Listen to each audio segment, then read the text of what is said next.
Well, the Canadian University football season comes to an exciting finish tomorrow afternoon. The 57th Vanier Cup kicks off at Western Alumni Stadium in London, Ontario. And the U of S Huskies are making their second appearance in a row. They'll face some pretty tough competition from the Laval Rouge, though. It's a team that's won the most Vanier Cups of any university team. To set up tomorrow's match, we're joined now by Justin Dunk. He's a sports reporter with 3 Down Nation, and he'll be covering tomorrow's game as well. Justin, thanks for joining us. Pleasure to be with you. Now, both teams have pretty similar records, only losing 1 regular season game this year.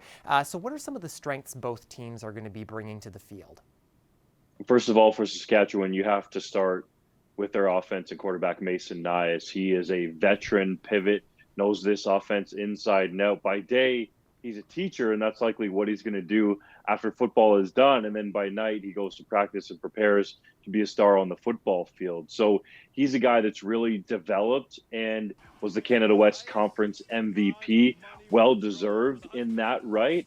And he just knows this offense so well that head coach Scott Flory trusts him to throw the ball a lot, actually. Usually the Huskies are known for being a running team, and Riker Frank is a great running back there in his first year as a starter for the Huskies, but it's Nias throwing it down the field to guys like Brett Vavra, Daniel Perry, Caleb Morin, and last week Daniel Weeb popped up with a big game in the UTEC Bowl on the East Coast against St. FX. So they've really turned into a passing team. On defense, the Huskies are led by Nick Weeb, an inside linebacker who was a transfer from the University of Oregon.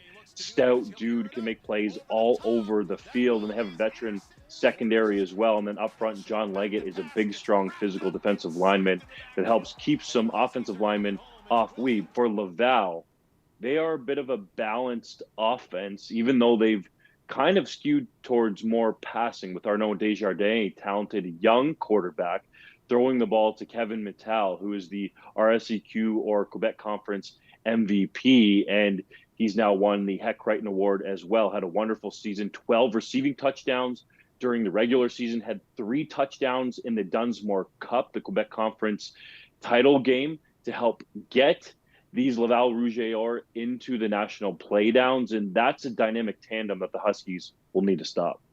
Now, the Huskies are looking for some redemption here after losing to Western in last year's Vanier Cup. So you mentioned a lot that they have there, but what do they need to do to really pull out the win this year?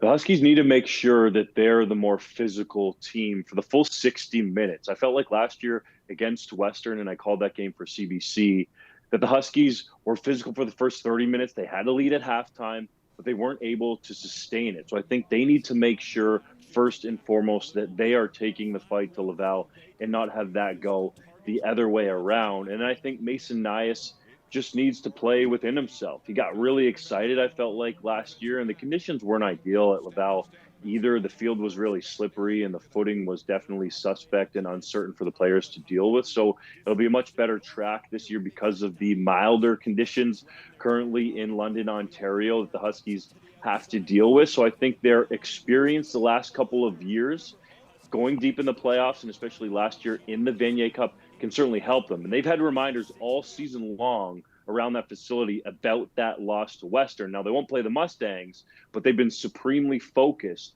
on getting that Vanier Cup. Yeah, what added significance does that have, do you think, to them playing in on Western's turf when they lost to them? They're going to know that they lost to Western a year ago, and as much as they wanted to see the Mustangs in the Vanier Cup, they don't really care who is there. And I think certainly there is an element of wanting to get revenge against that team that beat you, but now it doesn't matter. It's actually an intriguing situation because Saskatchewan played Western last year at Laval. Now you have Saskatchewan playing Laval at Western. So maybe this is how it was supposed to be for the Huskies to finally get a long-awaited Vanier Cup. All right, I'm going to put you on the spot a little bit here, Justin. I know a lot of people watching this probably going to be cheering for the Huskies this weekend. So what do you think the chances are that they're going to end up winning?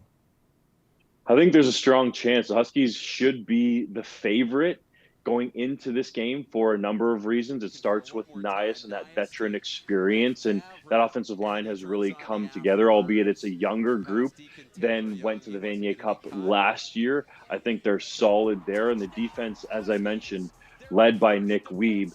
He's arguably one of the best linebackers in the country. So that's why I see them as the favorites. Laval maybe wasn't supposed to get out of their conference quite so fast in terms of this recruiting class that they're using this year, but Kevin Mattel, the talented receiver, has sped that up.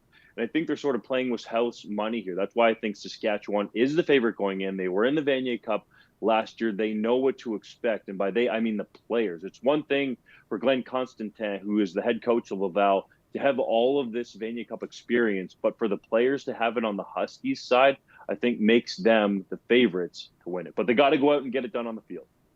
Now, this is also the second year in a row that the Vanier Cup has not been held on the same weekend as the Grey Cup.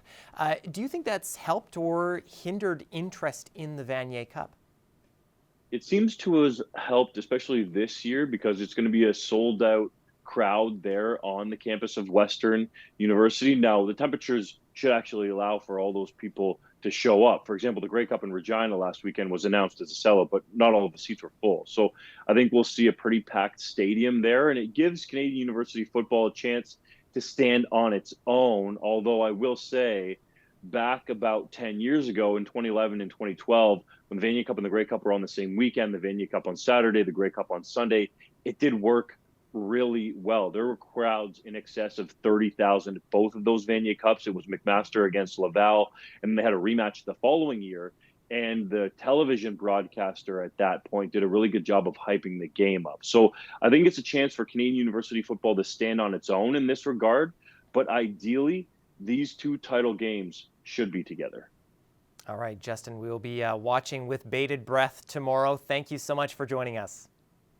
You bet. Thanks for having me on.